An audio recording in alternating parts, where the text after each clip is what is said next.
Well, I didn't find out till later that he was his age, because when we met, he told me he was 30. I got with him when I was 18, 32.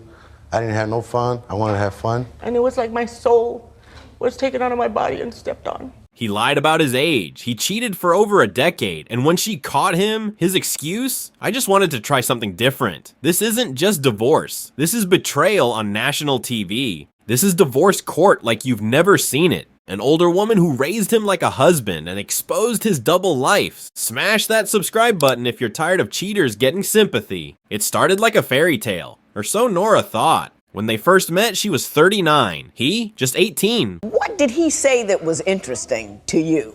Not a thing.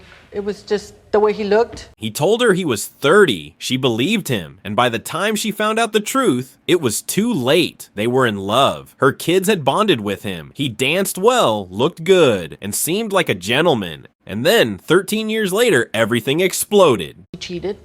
And it was very hurtful. Jesus didn't deny it. He admitted everything with a casual smirk. I told her I was going to work one day. I didn't even go to work. I went to her house. But that wasn't the bombshell. He had been cheating since 2005, and the very year they got married. What made you want to get married at 18? We were happy. It was a happy couple. We were doing things, you know, going everywhere. I thought we had a good marriage, but I just wanted to try something different. That was his excuse, that he just wanted something different. While she trusted him with everything, he was sneaking around. Nora didn't find out through rumors or friends. She found out by accident because he forgot to log out of Facebook on her iPad. Nora tried to brush off the signs. She trusted him even when others wouldn't. But one day, she saw a private message from another woman on Facebook. The only hint that it gave me that there was something wrong with it was that she did it privately messaged. Within weeks, Jesus had slept with that woman. She confronted him. Did you in fact cheat? Yes, ma'am, I did. He didn't even deny it. And the worst part? I didn't know he was doing it for so long. It was just that day that I found out.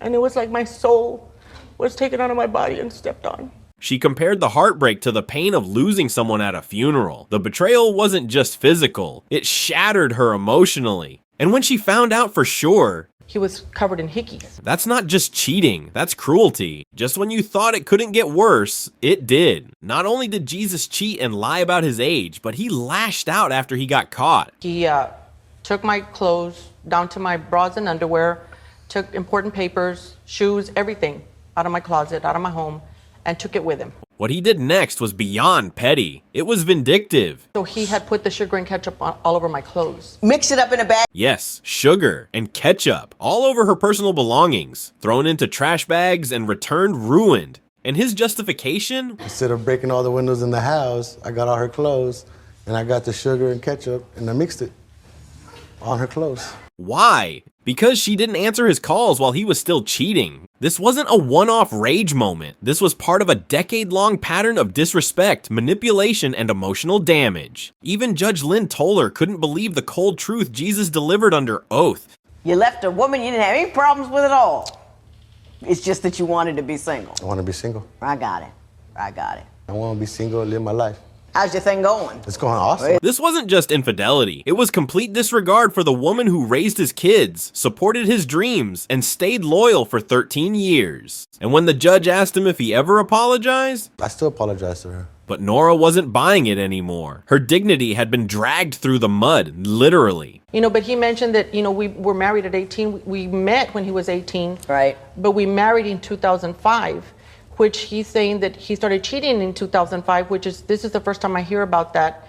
And so my thought is, why even ask me to get married? And just when it seemed like Jesus couldn't get any more callous, he revealed he has 4 kids by different women. You do damage when you don't stay in the home and you know what I mean? So could you stop? This wasn't a divorce. This was a decade-long con, wrapped in roses and betrayal. He lied about his age. He cheated through the entire marriage. And when it all crumbled, he destroyed her clothes with ketchup and sugar like a bitter child throwing a tantrum. In the end, Judge Toller ruled in favor of Nora, awarding her $400 in damages, but no amount of cash could ever repay the emotional trauma this woman endured. Have fun with the young ones, just don't keep them.